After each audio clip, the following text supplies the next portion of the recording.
Last night at work was a difficult one. I had a lot to process. That moment I was like, whoa. Always in the past, I've told myself that my way of learning is at my own speed, watching a lecture back, at double speed maybe. I do think that if you do feel like you're someone that is one of those people that doesn't really see the value in a lecture, try and use this approach moving forward.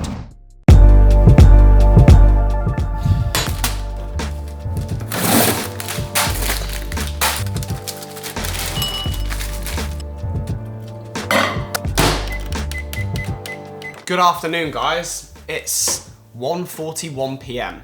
on Thursday. What was meant to be yesterday a lovely, just quick, chill pizza dinner at Franco Manca turned into me and Jenny just cuddling up watching Surgeons at the End of the Life on BBC iPlayer, and I was up until like 2 a.m, which is just, you know, classic. You know, I woke up an hour ago, which is just kind of how I do things. I'm having breakfast now, and I'm starting today by actually reviewing some of my travel videos for my editor for this weekend's upload. Make sure you subscribe as well to my travel channel. The card is up there, and also the link to do that will be in the video description. But then after that, you know, I've got a lecture at 3 p.m. which I want to attend, and then I've got work tonight. So I'm gonna get on with these reviews.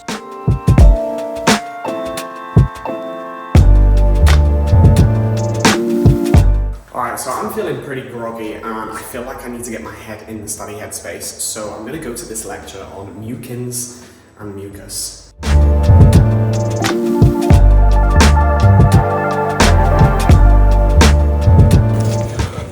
See you after lecture.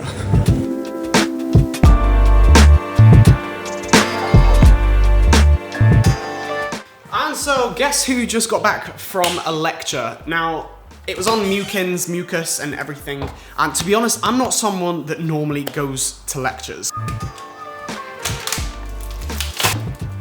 Mainly because always in the past, I've told myself that my way of learning is always at my own speed, watching a lecture back, at double speed maybe, being able to pause it at certain areas and skip over sections that I think maybe are less relevant, or maybe I understand better. But I genuinely can't help but think, having been to that lecture, I actually feel like there is a lot of value in attending them. Even though that they are a place where you can lose concentration because you're in there for maybe 45 minutes, I just think the value in hearing it as it's explained and just telling yourself to focus in on what the lecturer is saying and really try to come up with relevant questions maybe at the Q&A section. There's a lot of value in that. Because like, especially last semester, I really didn't even bother with any lectures, and I didn't even really get through watching them all before it came to revision time.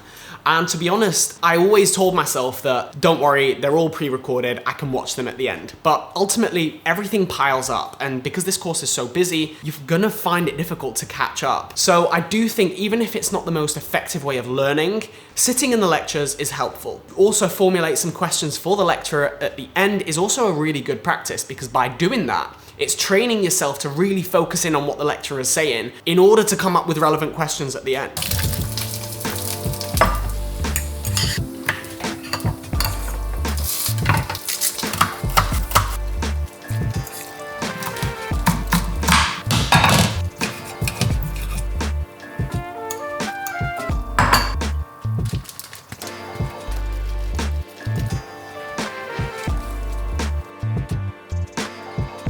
So yeah, I do think that if you do feel like you're someone that is one of those people that doesn't really see the value in a lecture, try and use this approach moving forward. Try and sit in the lecture theatre with the intention of formulating a couple questions at the end for the lecturer that you find are interesting or might be relevant, that you want to know more about, because by doing that, it's going to tune your brain in to the lecture more and to the content more. And I just think that's a really great practice, and I found that I actually gained a lot of benefit from that lecture. Time to enjoy this massively oversized burrito though.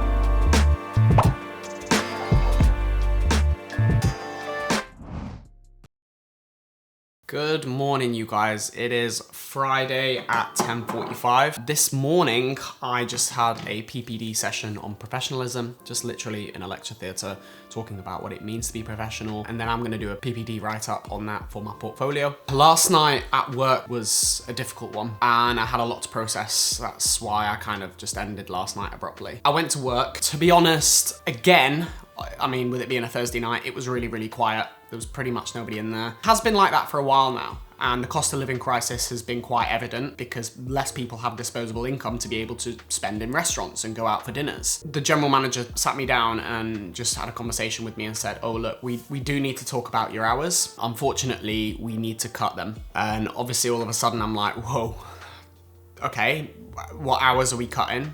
Bearing in mind I work 3 nights a week, right? Thursday, Friday, Saturday with this venue. They said we need to cut your Thursday and Friday. That moment I was like, whoa. That was so much to process because in that split second, I'm earning 30% of my income. That was a lot to take on board, and it still is. It's really stressed me out. It's really bothered me. The cost of living crisis and the situation that we're in the UK is really evident. It's a real problem. I guess I was being willfully ignorant to it just because I was in such a comfortable position. You know, I'm studying medicine, that's my focus, and then I do my DJing. But it is my income. It's how I live. It's how I enjoy the lifestyle that I have, and it's how I fund my lifestyle. Of course, there is a component of that comes from my YouTube, this channel and my other channel, but I'd say the majority of my income and my ability to pay for my flat and my food and my whatever comes from my DJing. So to have that, the DJing income cut by 70% just like that, it's a panic. I now have 2 nights of the week, Thursday and Friday, that I'm not DJing for, and I need to fill those slots. You know, I can't be moving backwards. Like, I've had 3 gigs, I was doing this well, and now, okay, I've had those DJ gigs cut. Now I just need to take a step back and maybe just prioritize my studies, which is exactly what my mum and dad said. Understandably, that's the way that they look at things. Oh, more time to spend studying. It's just unproductive because if I'm already achieving what I am, there's no need to spend more time working at that when I can work on things that really bring me so much pleasure, and quality of life is a huge thing for me, and that's what DJing brings me, which is why I prioritize that so much in my life. So I think the goal right now is it's to start really trying to hone in how I can fill those slots in, those DJ gigs, find a new residency for my Thursday night and Friday night. I am in a bit of a limited situation because Manchester is not London. There are a significantly reduced number of venues that I could potentially work with, but I have got some contacts that I do feel like I will be able to try and work things out. I can't say I'm not anxious. I am anxious in a financial situation now because of course I have got a flat that I've purchased and I need to find a mortgage and I need to be able to pay the rest of that. I'm glad I slept on it because I was a state last night, but today I feel a little bit better. On top of that, I've also got this course to sit. So I need to really get my head together, think about my course, think about what needs to be done for this case, but as a matter of priority, I need to fill in those DJ gigs, Thursday and Friday night somewhere.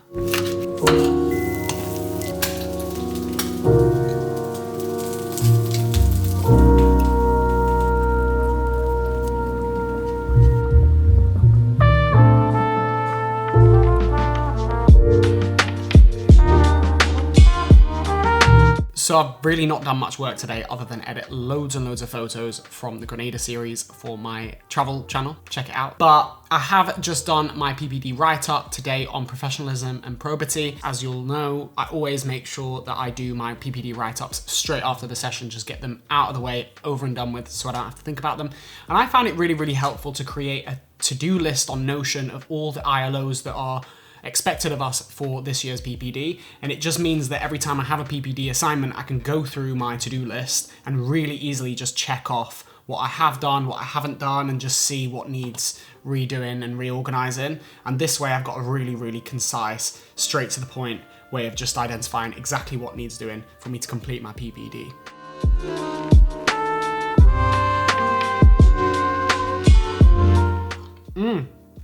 So I've just spent about 20 minutes or so just organizing this week's casework in my timetable with the different color schemes, with the different titles, and also putting together my Notion document with my checklist that needs doing, all the lectures that I need to watch, the ILOs, the learning agenda questions that we formulated as a group, and of course the case information.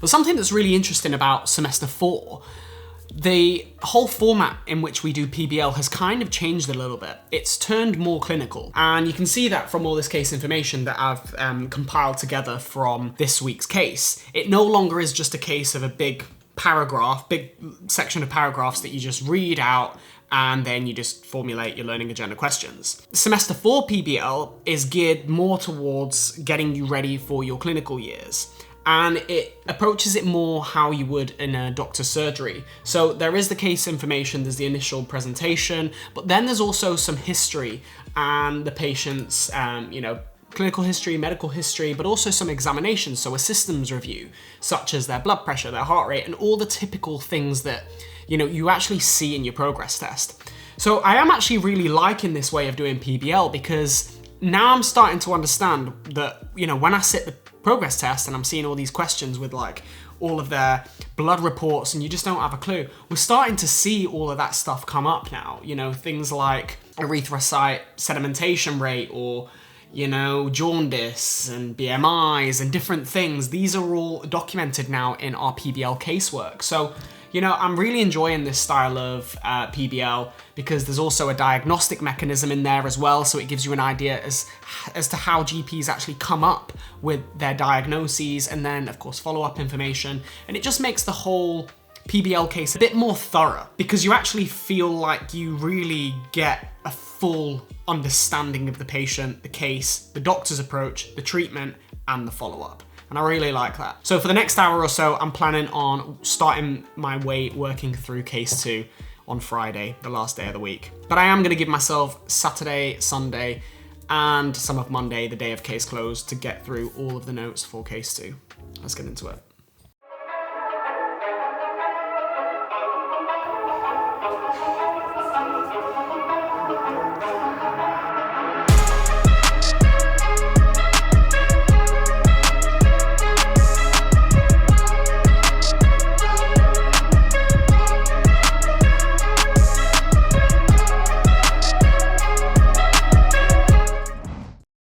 And there you guys have it. This week has been absolutely tumultuous, I think is the right word, from having my job cut to, you guys meeting Jenny. And yeah, last night DJing was great. Ended up at Jenny's. She cooked me dinner, which was amazing. She was just there with the food ready when I walked in at 11 p.m, which is just amazing. Food was delicious. I've got a lot of work to do, studying to do for case 2 over this weekend, and also a lot of planning that needs doing for how I'm gonna figure out ways to make more money, start DJing in new venues, and I've also got an advert to film tomorrow. So yeah, I'm excited for next week, which will be case 3. Make sure if you guys want to see more from me for the weekly uploads, hit that subscribe button down below, and also make sure you like this video. It really helps me and these videos perform on this channel. Also hit the bell notification button so you get notified for the weekly Sunday uploads, and also check out my socials. My Instagram handles are down below, along with my other channel, my main travel channel, where I post weekly videos on there as well. So you're going to see more from me there. So as always, I'll see you guys in the next one.